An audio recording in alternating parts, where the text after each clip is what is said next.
गोंड्या धनगर घोंगड्याची भाळ मारून चावडीसमोर आला. तिथंच बसून त्यानं चावडीत पाहिलं. पाटील अजून आलेले नाहीत हे पाहून तो थोडासा नाराज झाला. पण तिथंच चावडीसमोरच्या पुपाट्यावर उगीचच बसला. मेंढी थंडीनं आकसून बसावी तसा. हाताची बोटं आणि नाकाचा शेंडा पार गारटून गेला होता. बर्फासारखं अंग गोठल्यासारखं झालं. अंग लटलट कापत होतं. म्हणून गुंड्या तिथं चावडीसमोर उन्हाच्या तिरपीला बसला. एवढ्यात पाटील हिरवा फेटा बांधून, अंगात उलनचा तपकिरी कोट घालून ताड ताड चालत आले. कुरुमचं 4 तळी पायतान कारकूर कारकूर वाजवीत आले. आणि गोंड्याला तिथं पाहून थोडंसं आश्चर्यचकित झाले. मग चावडीच्या पायरीवर उभे राहून त्यांनी आपल्याकडे पाहणाऱ्या गोंड्याला सावकाश विचारलं, काय रे गोंड्या, येरवाळे आलास? तुमच्याकडे चालूया जी पाटील. इतक्या येरवाळी? इथं काय गट्टुडं पुरले होय चावडीत? मग गोंड्या बळेच हसला आणि म्हणाला, कामच निघालं व तसं. आणि पाटील त्या पायरीवर उन्हाला बसले. गुंड्याची तक्रार काय आहे याचा विचार न करता लांब पाहत राहिले. मग असाच थोडा वेळ गेला. पाटलांनी खिशातून एक पिवळं पाकिट काढलं. त्यातून एक पांढरी सफेद सिगारेट काढली. ती तोंडात धरून त्यांनी काड्याची पेटी उघडीत विचारलं, का? काय तक्रार आहे काय? होय पाटील. मग लेका होय काय? सांग की काय आहे ते. काय इथं बसाय आला सुनाला? तुम्ही अनेक म्हणचीला रामाधर्माच्या पाऱ्यात हेनं काय जुप्पी केली? आता आलासच, मग जुप्पी करायचं काय राहिलंय? तुम्ही पाटील केलंय नवं का आम्हाला? मग तुमच्या भानगडी निस्तराय नकोत. पण एकदम तक्रार सांगण्यापेक्षा हळूहळू सर्व सांगावं म्हणून गुंड्या म्हणाला, आमची मेंढरं बसली ती वावरात. हं, म्हणजे आमच्या मळ्यात कवा आणायची तेच नवं का? ते तर हायच, पर आता पर काय? तर रात्री रामूडंक्याच्या वावरात मेंढरं होती. बरं, मग? तर दुसरं काय नाही. रात्री एक मेंढूच लंपास केलं कुणी. काय? मेंढरू नेलं? पाटलानं आश्चर्य व्यक्त केलं. तर काय व, एक चांगलं तयार झालेलं मेंढरू नेलं नवं का कुणी? आणि ते कवार? काहीतरी रात्री 8च्या सुमाराला बघा. आणि लेकांनू, तुम्ही त्या येळेला काय दारू काढीत बसला होता होय र? काय झोपला होता सा? आणि मग गुंड्या लाचारीनं हसला. हसं येत नव्हतं, पण हसला. डोक्याची टोपी बाजूला सारून डोकं खाजवीत म्हणाला, आम्ही त्या येळेला सभा ऐकाय आलतो जी गावात. आणि मेंढरं तिथंच?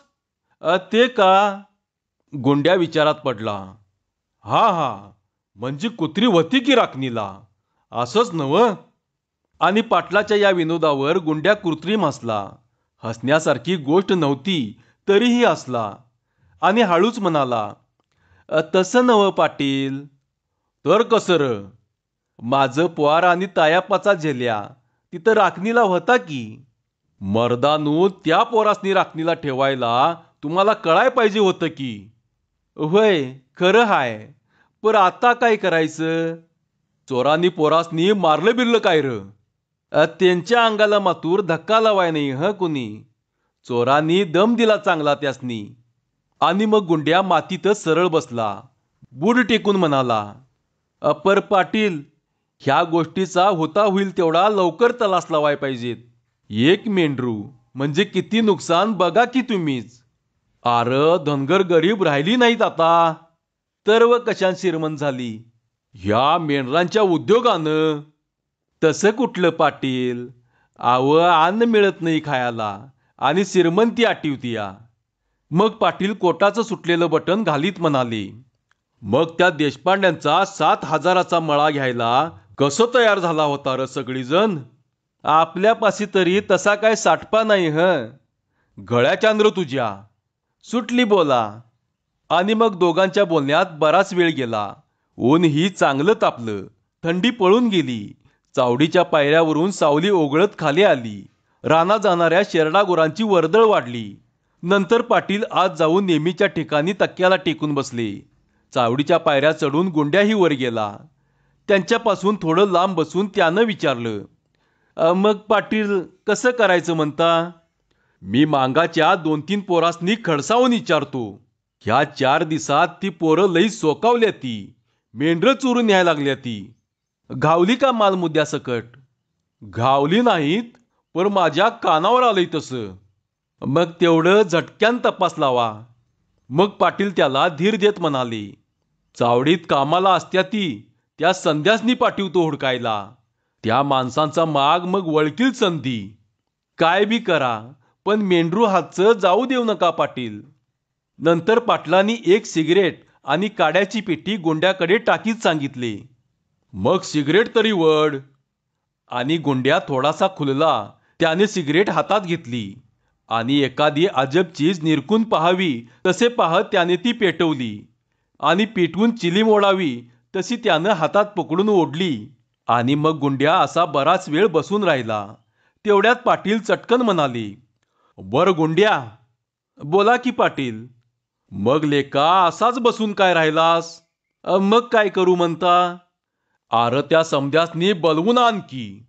आणतो की. त्याशिवाय तुझं मेंढरू कोण हुडकायचं? होय की. का मी जाऊ हुडकाय? तसं कसं पाटील? बरं मग जा चाटदिशी. आणि गुंड्या उठला. डोक्याची तिरकी झालेली टोपी त्यानं सरळ केली आणि पायतान सरकवून खाली उतरला. झपाझप 4 पावले गेला आणि एकदम थांबला. लेफ्ट राईट करणाऱ्या सैनिकासारखा गरकन वळला आणि तोंडात बोटं घालून थोडा वेळ विचारात गुंतला आणि पुन्हा म्हणाला, पर पाटील. कार आपल्या चावडीत संधी कोण कोण आहे ती? हात लेका, तुला ते बी माहीत नाही वय? नाही पाटील. गावात राहून तुझा जलम फुकट गेला लेका. आणि अपराध्यासारखा चेहरा करून गुंड्या तिथंच थांबला आणि काहीतरी आठवल्यासारखं करू लागला. नाटकराचा एक पोऱ्या आहे नव्ह का? हा. आणि रामुशाचा अंद्या. हा, आता आलं लक्षात. मग जा बघू बिगी बिगी. तरीही गुंड्या तिथंच थांबला. पाटलानं पुन्हा विचारलं, कार काय झालं आणखी? नव, पर त्यासनी काय म्हणायचं? त्यासनी म्हणायचं पाटलांनी ताबडतोब बोलिवलंय. आणि काय काम हाय असं म्हटलं तर? अर्जंट काम आहे म्हणायचं. बर बर. आणि हे बघ. काय? गुंड्यानं कपाळावर आट्या चढवल्या. मेंढरू हुडकाय जायचं म्हणून सांगू नको त्यासनी, नाहीतर यायची नाही ती. मग कोणतरी कामदार आलाय म्हणून सांगतो. हा हा, तसं बी चालल. आणि गुंड्यानं पाय उचलण्याऐवजी डोक्यावरची टोपी बाजूला सारली आणि केसावरून हात फिरवीत त्यानं पुन्हा विचारलं, पर पाटील. आता आणि कशात घोंगडं पेंड खायला लागलंय? खरंच कोण कामदार साहेब येणार आहे का? कार तुला ते काय करायचं? तसं नाही, माझी तक्रार त्यांच्या कानावर घातली असती. लेका ते काय साहेबाचं काम आहे वय? होय होय. ते बी खरंच. ते पाटलाचं असतंय खरं, पर यावर काहीतरी जालीम उपाय सांगितला असता त्यांनी. शाना आहेस, जा आधी.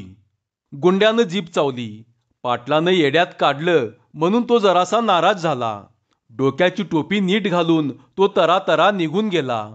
पाटील चावडीत पुन्हा आले तेव्हा नाटकर आणि अंधा हे दोघं संधी झोकात कपडे घालून बसले होते. नाटकरानं थंडीचं दिवस असूनही मलमली शर्ट घातला होता, पांढरी सफेद विजार आणि तशीच टोपी. अंधा धोतर नेसून आला होता आणि तांबूस रंगाची पैरण घातली होती. पाटलांना पाहताच ते दोघे उठून उभी राहिले. पाटलांनी विचारलं, आत्ता ही असली कपडे घालून आल्यासा होय र? कोण कामदार यायचा आहे नव? पाटील खदाखदा हसले आणि दोघे संधी भलतच काहीतरी झाल्यासारखं वाटून गप्प झाले. तुम्हासनी गोंड्यान सांगितलं असणार कामदार आल्यात म्हणून. होय, आम्हाला बी खरं वाटलं. तरी म्हटलं कलच पुढाऱ्यांची सभा झाली आणि आज कोण साहेब उपाटला?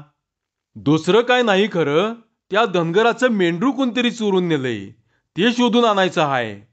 तेवढ्यात तिथं गुंड्याही आला. चावडीपासून लांब उभा राहून मोठ्यानं म्हणाला, चला आटपा, उगच टाईम लावू नगसा. आणि पाटलांच्या हुकमाची वाट न पाहता ते दोघेही संधी त्याच्याबरोबर निघून गेले आणि पाटील कागदपत्र चाळीत बसले. सांज झाली. तशी सकाळी डोंगर कटारीला चारायला गेलेली गुरवासरं उधळत गावच्या दिशेने येऊ लागली. चावडीजवळच्या रस्त्यानं भन्नाट धावत घराकडे सुटली.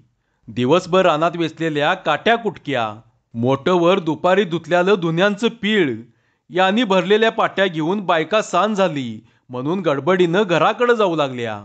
दिवसभर निवांत असलेलं गाव तडपडून जागं झालं. सारं वातावरण चैतन्यमय वाटू लागलं. चावडीत अजूनही पाटील कंदिलाच्या तांबूस प्रकाशात कागदपत्र चाळत मेंढी शोधायला गेलेल्या तिघांची वाट पाहत बसले होते. आणि तेवढ्यात संधी आणि गुंड्या धनगर चावडीत शिरले आणि एकाएकी ते काहीही न बोलता मटकन खाली बसले. त्यांचं ते धुळीनं भरलेलं पाय आणि कपडे पाहून पाटलांनी थोडासा अंदाज केला. संधी आणि गुंड्या हाश हुश करीत गप्प बसले.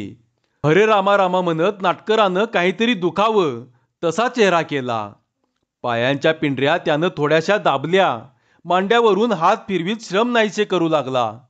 काय र, हात हलवीत मोकळंच आल्यासा वाटतंय. आव पाटील, पाक शिवार आणि शिवार पालतं गाठलं. होय, इकडं इट्टलवाडीला बी जाऊन आलाव. आर, इतक्या लांब कशाला कोण नेतंय चोरून? पाटलांनी विचारलं.